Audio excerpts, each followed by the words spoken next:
Hey there, everyone. I'm doing a little bit of an experiment here this evening. I'm just going to do a quick recorded video to talk a little bit about some of what I'm seeing with the temperature forecast with the heat wave in the mid Atlantic and parts of the Northeast for this weekend. And I'm going to share my screen here.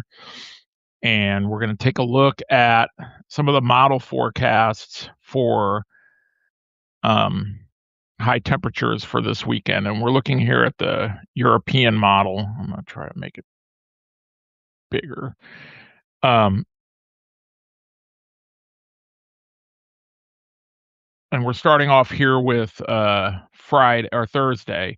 Thursday high temperatures, and you can see from the European model. This is the most recent midday European model. We're seeing high temperatures of 106 at DC, 106 at Philly, 104 it looks like in New York City. Um, if we go to um, Friday, even hotter, 108 at DC. The previous run was actually showing 109. We've got 106 again at Philly, 106 at New York City, 102 here at Wilmington. Uh, Going down into the Carolinas, got some 103s here in Western North Carolina, 101 at Raleigh.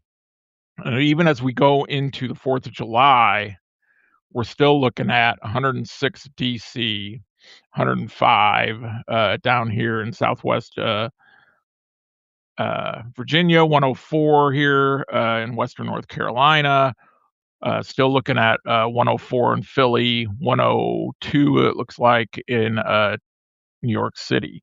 And then finally on Sunday, it starts to cool a little bit from the north, but still we're looking at lower to middle 100s here from DC down into the Carolinas. So I think that there's a bit of a instinct to look at these really crazy forecast temperatures from the European model and kind of discount them because, I mean, these are really incredibly high values. This would be near or in excess of the all-time record high temperatures at places like DCA, Philly, New York City. But if we look at even some of the other models, like if we turn to look at the GFS model, we'll see that it's really not a whole lot different. It is slightly cooler, but not substantially. Um, we're looking at for Thursday, 105 at DCA, 104 at Philly, looks like 105 at New York City. Go into Saturday, 106 at DCA, 105 at Philly, 105 at New York City. And for the 4th of July, it's a little cooler up here to the north, but it's still got 104 at DC, 101 at Philadelphia. So it's a little cooler on the 4th than the Euro, but for uh, Thursday and Friday, it's within, a couple degrees and still showing near or even a bit above all-time record highs. And what I wanted to show was some of the potential reasons why this would be. And if we look at the rainfall that has occurred in the eastern United States over the last few months,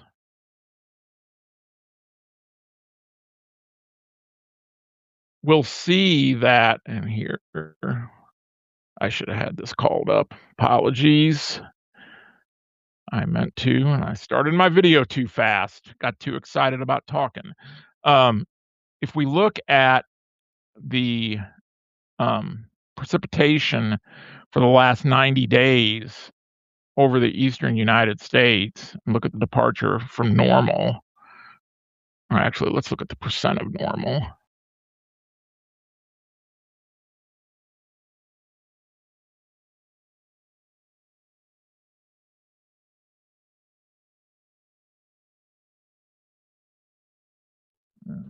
We're gonna see that, um,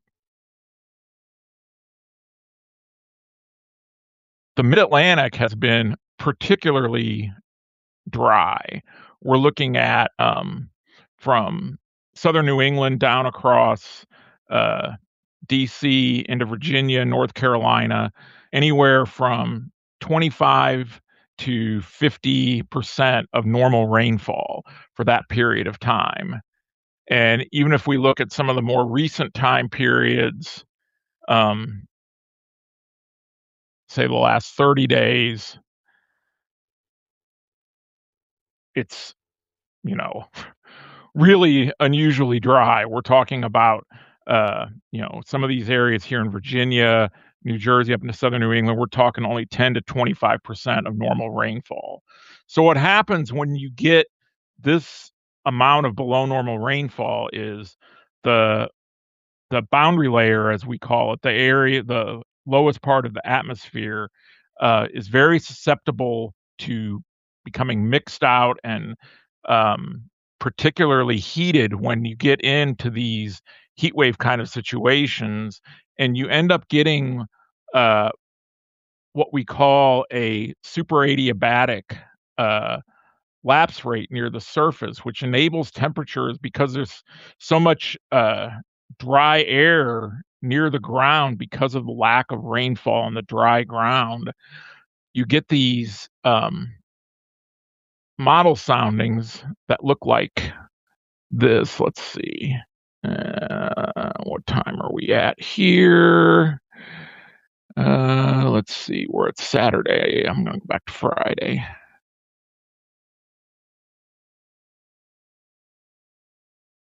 So we look here at this is Friday afternoon, and you can see, the dew point in the morning is starting out, 69, 70 degrees, very muggy, 72 here at 8 a.m. But what happens is as the ground heats up and you get this really the you, you're basically you've got almost like a baked ground, especially after a few days of this kind of heat as we get into Friday and Saturday. You get this, what we call a super adiabatic lapse rate near the ground, where it's actually, uh, typically there's a standard lapse rate at which the temperature decreases as you go up. What happens is in these super adiabatic situations, it's it's so hot and dry near the surface, you actually can start getting beyond that adiabatic lapse rate, and you can end up getting significantly hotter maximum temperatures than you might ordinarily expect just given the overall weather pattern. And I think that is at least in part what we're seeing happening here in the models and why we're seeing such extreme temperature values being shown. Will we actually see all-time record highs at places like DCA, Philly, New York City? There are still complications that could go into the forecast, like there could be unanticipated clouds.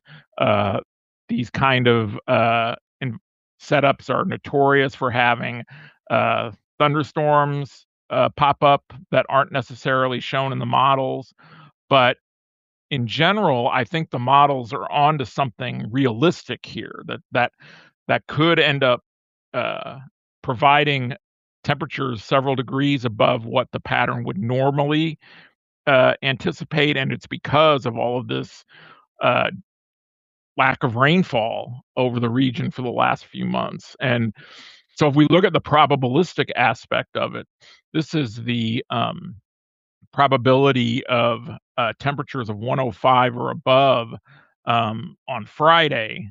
And we can see here for DC down to Richmond, we're showing probabilities of, uh, 60, 70%. This is from uh, the Weather Service's national blend of models, which is basically like a super ensemble of all of the different models. And as we go up into the Philly area, we're looking at similar values and up even into New York City, 40 to 50% probabilities of 105 or greater. So the main reason I wanted to do this video was just, I've seen a fair amount of skepticism from people about these temperatures that the models are showing, and uh, it's not unusual for the models to run a little too hot in some of these heat wave situations, but I do think that there are some unique aspects to what's going on in the Mid-Atlantic, particularly here with this ongoing drought and the amount of dry weather we've had the last few months. So it's going to be really interesting to see how this all plays out over the next few days. And obviously, from a public health perspective, it's very concerning that going into the 4th of July weekend, we're looking at the potential for, even if it doesn't actually set the all-time records, we're looking at extremely hot conditions with uh, warm, potentially record-breaking overnight low temperatures as far as their warmth, and a pretty uh, a pretty uncomfortable situation as far as heat goes. One thing I will mention is if this does pan out, where we get really these model sound or these forecast these atmospheric soundings that look like this, you can see the dew point is actually fallen off to 63 here. So you actually get a little bit of a lower heat index because you're losing some of that really sticky humidity right near the ground. But of course, you're kind of making up for it by the fact that the ambient temperature is even hotter. So again, it's an interesting situation. I just wanted to talk for about 10 minutes about what I'm seeing here, and um, we'll have more on this in the coming days. We'll talk to you all soon, and thanks for being a Balanced Weather subscriber.